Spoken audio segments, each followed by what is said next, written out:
नमस्कार दोस्तों। तो आज की वीडियो में हम देखेंगे डॉक्टर वासुदेव सरड़ अग्रवाल का जीवन परिचय। चाहे आप साहित्यिक हिंदी ले रखे हों या सामान्य हिंदी, दोनों के लिए पढ़ना आवश्यक है। और ये कई बार पूछा है और पूछता रहता है हर साल, इसलिए वेरी वेरी इंपॉर्टेंट है। मेरी तरफ से वेरी वेरी इंपॉर्टेंट है और बोर्ड एग्जाम में ज़रूर पूछता है। तो सबसे पहले क्या करना है, कैसे हम लिखेंगे जीवन परिचय, उसके बारे में देखते हैं। तो सबसे पहले आपको डालना है हेडिंग। हेडिंग डालेंगे आप डॉक्टर वासुदेव सरड़ अग्रवाल। फिर उसमें लिखना है संक्षिप्त परिचय। संक्षिप्त परिचय लिखने का एक फ़ायदा होता है कि बोर्ड एग्ज़ाम में जो कॉपी चेक करता है एग्जामिनर, वो सिर्फ संक्षिप्त परिचय ज़्यादा देखता है। अगर लिखा होता है यहाँ पर आपने अगर सही सही मेंशन कर दिया तो आपको पूरे नंबर मिल जाते हैं, क्योंकि उनको कॉपियों के हिसाब से चेक करना होता है। जितनी ज़्यादा कॉपी चेक करेंगे उतने ज़्यादा उनका फ़ायदा होता है। इसलिए वो ज़्यादातर फोकस करते हैं कि संक्षिप्त परिचय अगर है तो उसको ही देखकर नंबर दे देते हैं। अगर आपने यहाँ सही लिख दिया तो अंदर तो सही लिखा ही होगा।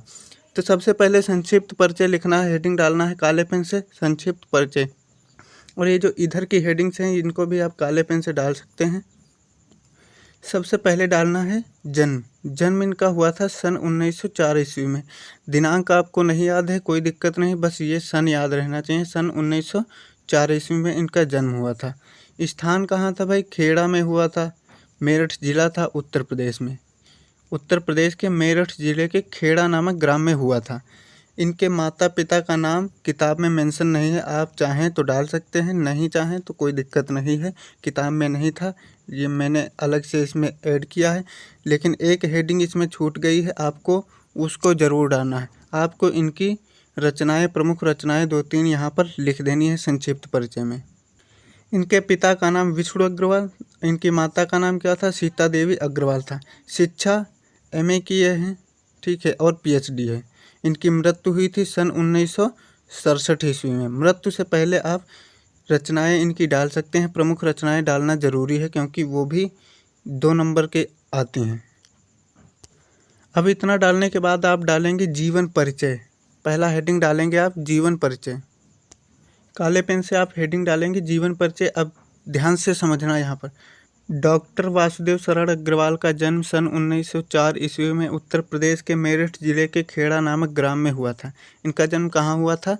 उत्तर प्रदेश के मेरठ जिले के खेड़ा नामक ग्राम में हुआ था। कब हुआ था? 1904 ईस्वी में। इनके माता पिता लखनऊ में रहते थे। माता पिता का नाम किताब में नहीं था, इसलिए मैंने यहाँ पर नहीं लिखा है। आप चाहें तो लिख सकते हैं, अगर लिखेंगे तो और बड़ा हो जाएगा। मैं चाहता हूँ कि छोटे में और कम शब्दों में आप अच्छा जीवन परिचय लिख सकें। इनके माता पिता लखनऊ में रहते थे, जिसके कारण इनका बाल्यकाल लखनऊ में व्यतीत हुआ। जिसके माता पिता लखनऊ में रहते होंगे तो उसका बाल्यकाल तो वहीं व्यतीत होगा जहाँ पर रहते होंगे। इन्होंने प्रारंभिक शिक्षा प्राप्त की कहाँ से? लखनऊ से ही इन्होंने प्रारंभिक शिक्षा प्राप्त की।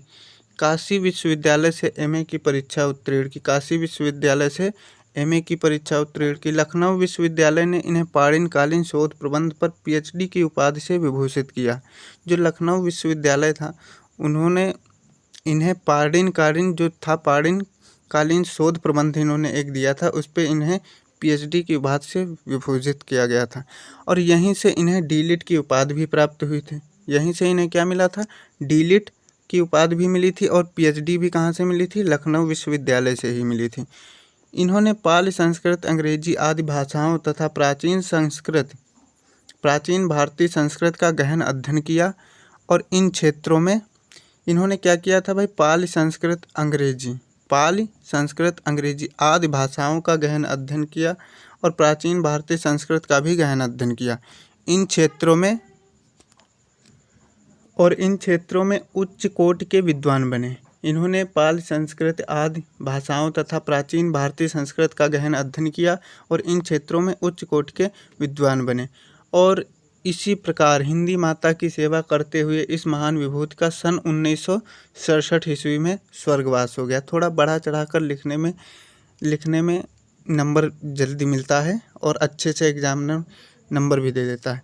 यहाँ पर आप ये याद रखना मृत्यु कब हुई थी और इनका जन्म कब हुआ था। स्थान 2-3 पॉइंट्स हैं जो अच्छे से एग्जामिनर चेक करता है, बाकी आप अपनी तरफ से थोड़ा बहुत बनाकर लिख सकते हैं। अगली हेडिंग डालेंगे साहित्यिक परिचय। जीवन परिचय पहले डालेंगे, उसके बाद में साहित्यिक परिचय। साहित्यिक परिचय में ये लिखना होता कि इन्होंने क्या क्या किया, हिंदी साहित्य के लिए क्या किया, राष्ट्र के लिए क्या किया, क्या करते थे, वही सब डालना है इसमें। तो साहित्यिक परिचय में आप डालेंगे डॉक्टर वासुदेव शरण अग्रवाल लखनऊ पुरातत्व संग्रहालय के निरीक्षक और केंद्रीय पुरातत्व विभाग के संचालक तथा राष्ट्रीय संग्रहालय दिल्ली के अध्यक्ष भी रहे। डॉक्टर अग्रवाल लखनऊ पुरातत्व संग्रहालयों के क्या थे, निरीक्षक थे, केंद्रीय पुरातत्व विभाग के संचालक थे तथा राष्ट्रीय संग्रहालय दिल्ली के अध्यक्ष भी रहे। कुछ समय तक काशी विश्वविद्यालय में इंडोलॉजी विभाग के अध्यक्ष पद पर कार्य किया। कुछ समय तक इन्होंने कहाँ कार्य किया, काशी विश्वविद्यालय के इंडोलॉजी विभाग के अध्यक्ष पद पर कार्य किया। इन्होंने मुख्य रूप से पुरातत्व को ही अपना विषय बनाया। मुख्य रूप से किसको विषय बनाया, पुरातत्व, क्योंकि पुरातत्व में इनको ज़्यादा रुचि थी, इसलिए इन्होंने पुरातत्व को ही अपना विषय बनाया। पुरातत्व का मतलब होता है पुरानी चीज़ें को खोजना, उनके बारे में पढ़ना। डॉक्टर अग्रवाल अनुसंधाता, निबंधकार तथा संपादक के रूप में प्रतिष्ठित रहे। डॉक्टर अग्रवाल अनुसंधाता थे, निबंधकार थे, संपादक के रूप में प्रतिष्ठित रहे। आप ये इतना साहित्यिक परिचय में लिख देंगे, आपको पूरे नंबर मिल जाएंगे। इसकी PDF मैं अपने टेलीग्राम चैनल पर दे दूंगा, लास्ट में मैं बताऊंगा आप कैसे डाउनलोड कर सकते हैं। अब इनके बारे में इतना लिखने के बाद में आप डालेंगे इनकी प्रमुख रचनाएं। इनकी प्रमुख रचनाओं में आप डालेंगे कला और संस्कृत, अल्पवृक्ष, पाणिनकालीन भारत, पृथ्वीपुत्र, भारत की एकता, मातृभूमि, वाग्धारा। ये आप इतनी डाल देना। देखिए 2-3 डालेंगे तो काम नहीं चलेगा, कम से कम आपको 5 के प्लस ही डालने हैं। कला और संस्कृत, अल्पवृक्ष, पाणिनकालीन भारत, पृथ्वीपुत्र, भारत की एकता, मातृभूमि और वाग्धारा, इतनी आप प्रमुख रचनाओं में डाल देंगे तो आपको पूरे नंबर मिल जाएंगे। प्रमुख रचनाओं में हेडिंग नहीं डालनी है कि ये इनके उपन्यास हैं, ये इनके निबंध है, ये इनकी कृति हैं, ऐसे नहीं डालना है। बस आपको जो उनकी रचनाएं हैं वो एक क्रमबद्ध में ऐसे डाल देनी है, आपको पूरे नंबर मिल जाएंगे। अब बात करते हैं आपको ये PDF कैसे मिलेगी। PDF डाउनलोड करने के लिए सबसे पहले आपको टेलीग्राम में जाना होगा। टेलीग्राम अगर आपके में डाउनलोड नहीं है तो अभी डाउनलोड कर लें। डाउनलोड करने के बाद आप सर्च करेंगे उसमें BRGK बाई विपिन, इस लोगो से आपको दिख जाएगा मेरा ग्रुप, उसमें आप ज्वाइन होकर वहाँ से आप PDF डाउनलोड कर सकते हैं। और अगर आपको किसी और टॉपिक पर वीडियो चाहिए तो हमें कमेंट भी कर सकते हैं। वैसे मैं तो रोज़ाना वीडियो डालता रहता हूँ। और मिलते हैं कोई नई वीडियो में, तब तक के लिए बस लाइक और शेयर सब्सक्राइब कर लेना। जय हिंद।